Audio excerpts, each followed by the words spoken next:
Salut tout le monde, c'est Prêt. Aujourd'hui on est sur de la Albedo. Oui, tu devais te douter qu'un jour elle arriverait sur la chaîne, puisque Albedo, c'est le genre de personnage évidemment que je vais kiffer, et qui est kiffé de beaucoup, hein, attention, puisque si on réfléchit bien, tu vas parler d'Overlord à quelqu'un, le premier nom qui va te revenir, c'est Albedo avant Izolgone.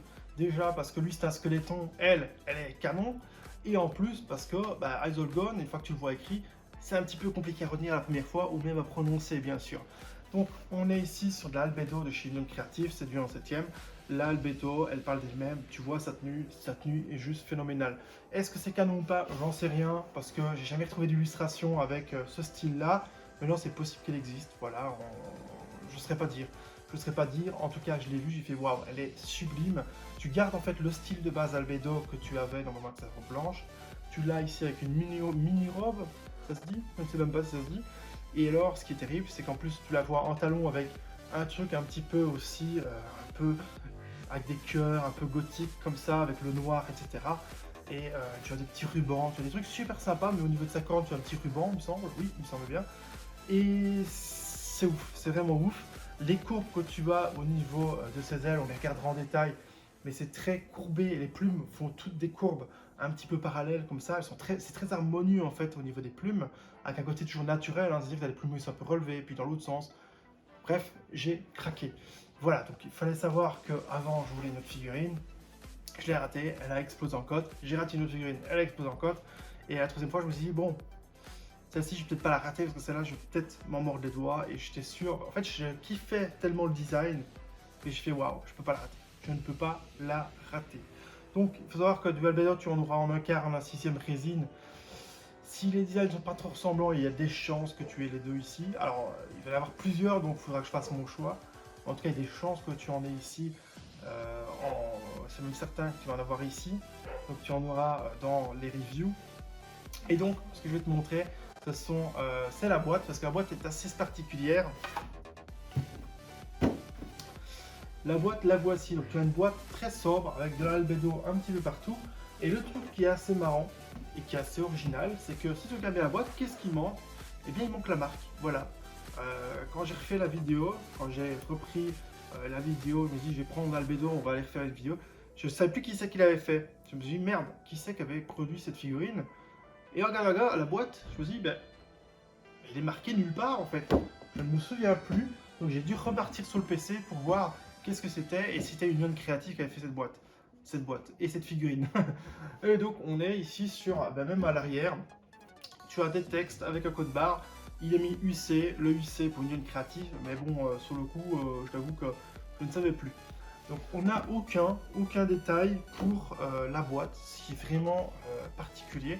Tu as quand même d'office un sticker sur le dessus de la boîte, et la boîte n'est pas très grosse, ce qui est plutôt très cool. Voilà, donc on va s'attaquer tout de suite à l'Albedo et on va voir un petit peu en détail à quoi elle ressemble.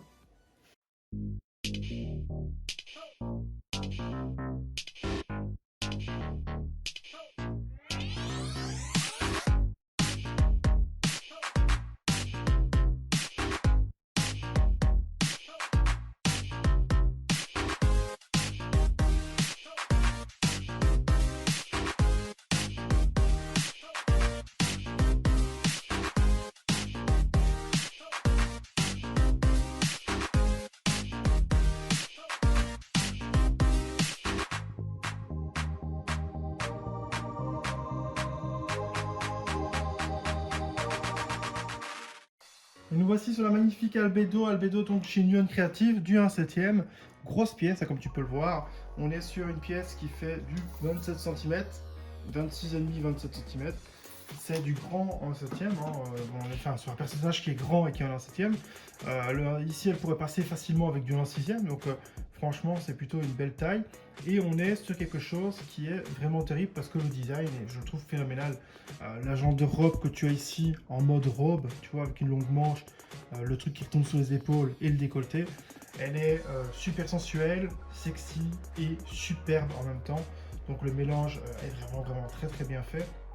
Et donc ici, ce qui est cool aussi, c'est au niveau des ailes, parce que tu as des ailes qui courbent, tu vois comme tu vois là, hop, ça courbe, et alors tu as quelque chose d'harmonieux au niveau des plumes qui se suivent, bien que chaque plume n'est pas spécialement le même sens, hein.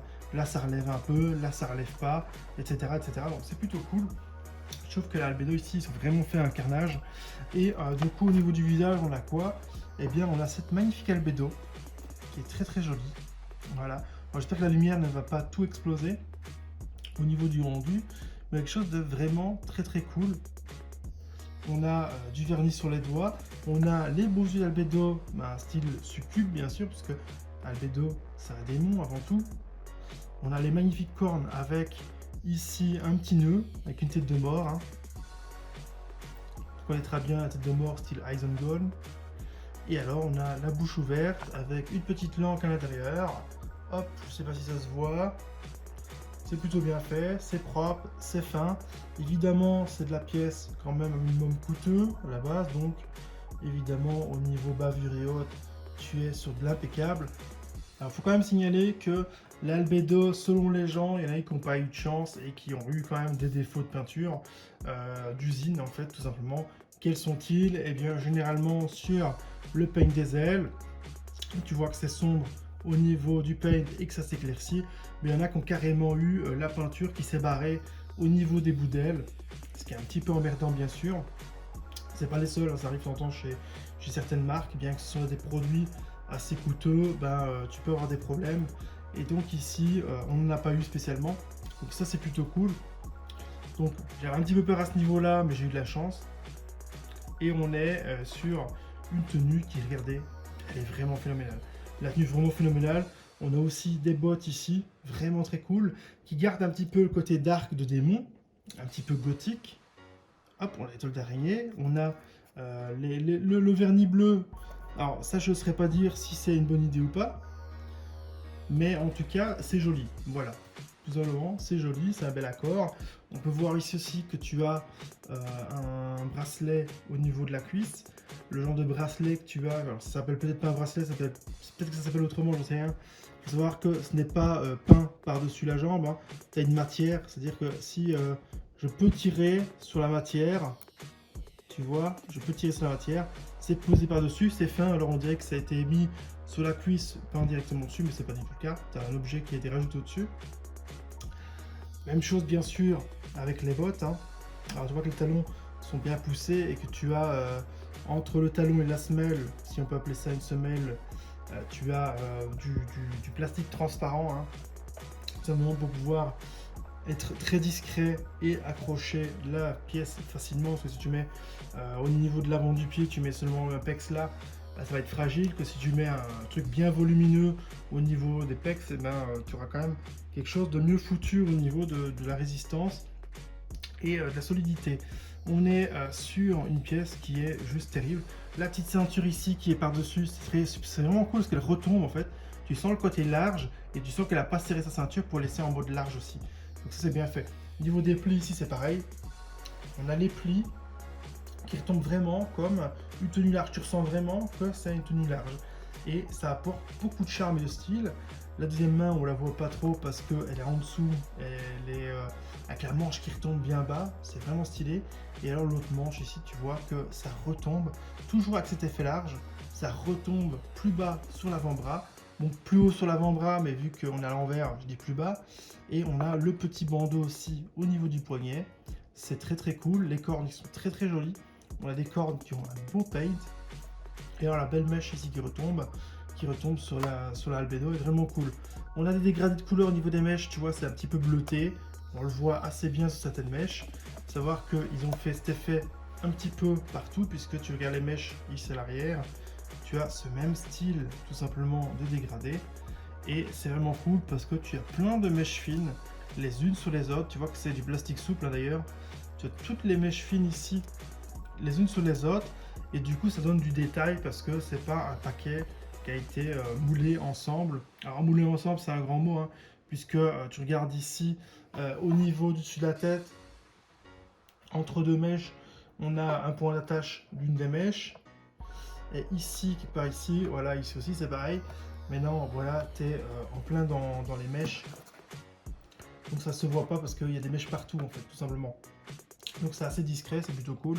Même chose au niveau de la tête, hein. Tu as une jointure ici dans les mèches, mais quand tu la mets ainsi, tu vois, tu as tellement de petits traits au niveau du sculpt pour différencier certaines mèches, que la jointure est bien foutue, tu vois. Voilà, sous jeu de lumière, tu peux le voir un petit peu mieux. Et alors, c'est la même chose, hein. Ici, bien sûr, tu as une grande mèche qui pend dans sa tête. Bien sûr, elle a été accrochée. Tu ne veux pas mouler ça en une fois. Donc, tu as des différents dégradés de couleurs qui sont vraiment très cool un peu partout.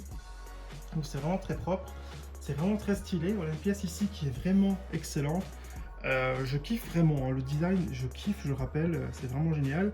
Tu as des petits ombrages très sympathiques au niveau rotule, etc. Qui se voient peut-être pas spécialement bien. Ça a été fait très fin en fait. C'est plutôt cool. Et évidemment, je suppose qu'il y en a qui veulent voir. Et elle a une culotte. Alors, c'est une culotte, c'est pas spécialement une culotte sexy, hein. C'est une culotte noire, très simple. Voilà, limite sportive. Et vous allez voir que du coup, ben, elle ne porte pas de soutien-gorge, bien entendu. Voilà. Alors, est-ce que tu peux retirer la matière? Non, parce que c'est accroché, collé. Hein. C'est pas du cast-off en plus, donc tu peux pas retirer la tenue. Donc tu verras pas ce qu'il y a en dessous, mais elle a rien en dessous, vu que tu viens de le voir dans le décolleté. On est sur une pièce qui, je kiffe complètement, parce que tu regardes la courbe des ailes, les courbes des ailes, c'est vraiment très très cool. On a vraiment de belles ailes. Au niveau de la courbe, c'est vraiment très cool. Et tu vois que les plumes se suivent au niveau du sens. Et ça apporte beaucoup, je trouve. Parce que comme ça, quand tu la mets dans un sens, hop, les plumes ont leur charme. Tu vois, je te la mets comme ça. Je te la mets de face. Bon, de face, ça passe aussi. Mais moi, j'aime bien avoir un petit angle pour vraiment voir cet effet courbé des ailes et donner un certain style, si tu vois ce que je veux dire. C'est vraiment très cool. Au niveau du socle, c'est de la merde. Au niveau du socle, on a un socle très simple, on dirait une DXF du cheval Presto. Vraiment bidon. Mais voilà, encore une fois, bon, c'est pas trop ce qui nous intéresse. Parce que la pièce, généralement, c'est ce qui nous intéresse le plus. Maintenant, c'est un petit peu dommage parce que tu aurais fait un petit pavé ou quoi, elle aurait été quasiment parfaite, quoi. Par rapport à un socle comme ça. Mais non, voilà, il y en a qui feront de la custom de leur côté, je pense. Et alors, au niveau des talons, eh bien, tu as quoi? Tu as les petits nœuds blancs à l'arrière des talons. C'est plutôt joli. Voilà, on a quelque chose de très glamour, en même temps sexy, sensuel et très joli. Tu vois, par exemple, ici au niveau des attaches, tu as des styles de cœur, en fait, des cœurs noirs. Donc c'est plutôt marrant parce qu'on met vraiment en relation le côté belle et sexy et démon en même temps. Voilà, c'est un démon, on n'oublie pas que c'est une femme, tout simplement. Et je trouve ça vraiment, vraiment stylé. Au niveau de son fessier, est-ce que je peux te montrer quelque chose au niveau de son fessier ou quoi? Bon, tu vois la robe, elle retombe derrière. Évidemment, le dos est sculpté. Tu as les ailes qui viennent dans le bas du dos. Ah bah là, tu vois plus les fesses qu'autre chose. Voilà, tu voulais voir son fessier, le voilà. On a le petit médaillon ici qui est vraiment très cool. Voilà, c'est très fin. Donc c'est aussi évidemment rattaché par la suite. Tu vois que le pain est très joli, hein. Le pain est très très fin. Parce que là, on est quand même sur, regarde à côté de mon doigt, hein, c'est du détail très très fin. Hein. Je veux dire, quand je dis que le visage est fin, etc. Bon, des fois on voit des débordements sur certaines figurines, mais quand tu vois, mon pouce est plus gros que la main, tu vois. Enfin, mon pouce il fait la taille du visage, tu vois ce que je veux dire. Donc quand tu vois des traits pour les sourcils, les cils, etc. aussi fins, tu es super content. Ou le crâne là qui est impeccable, c'est génial, c'est vraiment génial, les genres de détails. Bah, c'est très cool. Alors évidemment, c'est une pièce un minimum coûteuse, donc t'as pas tellement le choix. Il te faut ce genre de choses, il te faut ce genre de détails. Sinon, bah, tu vas trop cher pour ce que c'est, bien sûr. Voilà. Donc voilà, on était sur la Albedo d'Overlord, donc du chez Union Creative.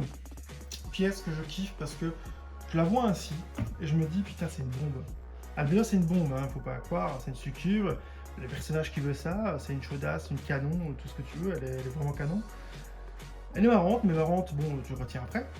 Et du coup, eh bien, tu as cette pièce-là qui te met super en valeur la Albedo. Et je trouve ça terrible. Mon plus gros kiff au niveau Albedo, ce serait qu'on me fasse une résine, ou PVC, mais une résine ce serait terrible, d'Albedo en armure. Parce que oui, Albedo, elle est magnifique, elle est superbe, tout ce que tu veux. Mais Albedo avec son armure noire, je la trouve phénoménale. Sans son casque, hein, avec sa belle chevelure, son beau visage et sa grosse armure noire, ça serait mon kiff absolu au niveau d'Albedo. J'espère qu'il y en a un ou l'autre qui le fasse un de ces quatre. On verra bien. En tout cas, j'espère que ça vous aura kiffé. On est sur une pièce ici que moi je kiffe. Donc voilà, on se retrouve très bientôt sur une nouvelle review. C'est des voyages, je vous dis salut, ciao ciao.